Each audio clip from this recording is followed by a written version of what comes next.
बंद कयो, बंद कयो। असांजो एहतजाज हुन माण्हुनि उन मिसकिन मासूम ॿारनि जी बाज़ियाबी जे लाइ आहे जेके नाले जा दाड़ेल आहिनि। अफ़सोस चवणो पए त वॾा चवंदा पुराणा दाड़ेल हूंदा, पोएं दौर में हू मासूम ॿारनि ऐं औरतुनि खे अगवा या उन्हनि खे हथु न लाहींदा। पर अॼुकल्ह जा ही दाड़ेल ॾिसो ज़ाहिद वीसर नाले नंढड़ो ॿार 6 महीननि खां वठी रहिया वालिद परेशान लॻा पिया आहे जी बाज़ियाबी लाइ। तो जी पुलिस का इंतज़ामिया तदारुक नथी वठे, छो त हीउ ग़रीब मासूम जो ॿारु आहे।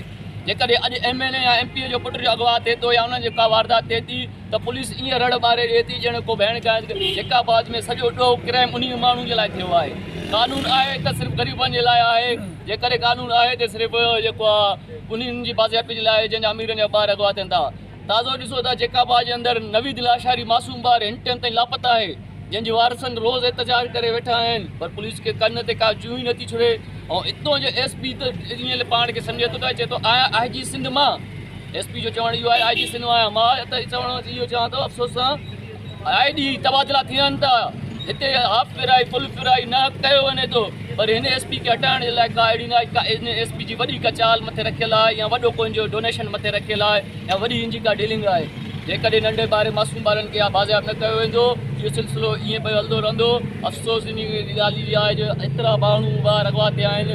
वोटनि जे लाइ त वॾेरा मिंट ईंदा आहिनि, समाजी अॻुवान पाण खे सजाईंदड़ मिंट ईंदा आहिनि ऐं ट्रांसफार्म ठहाराइण वारा मिंट ईंदा आहिनि, पर इन मासूम ॿारनि वटि हिननि जे वारसनि वटि अॼु ॾींहुं ताईं कोई लंघी न वियो आहे। त बाबा तव्हांजो छा मसइलो आहे?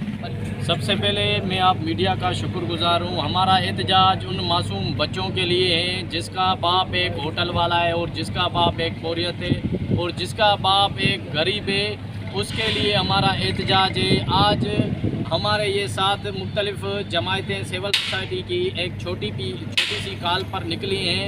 हम शुक्रगुजार हैं इन दोस्तों का, क्योंकि चंद वो दोस्त होते हैं जो अपने ज़मीर के साथ मुतमईन होते हैं। आज ये हमारी रैली उस डाकुओं के लिए पैगाम है। हम उन्हें ये कहना चाहते हैं कि खुदारा ये जो आपने मासूम बच्चों को अगवा किया है, ये मजलूम हैं, ये गरीब के बेटे हैं, ये हारी के बेटे हैं, ये एक गरीब होटल वाले के बेटे हैं।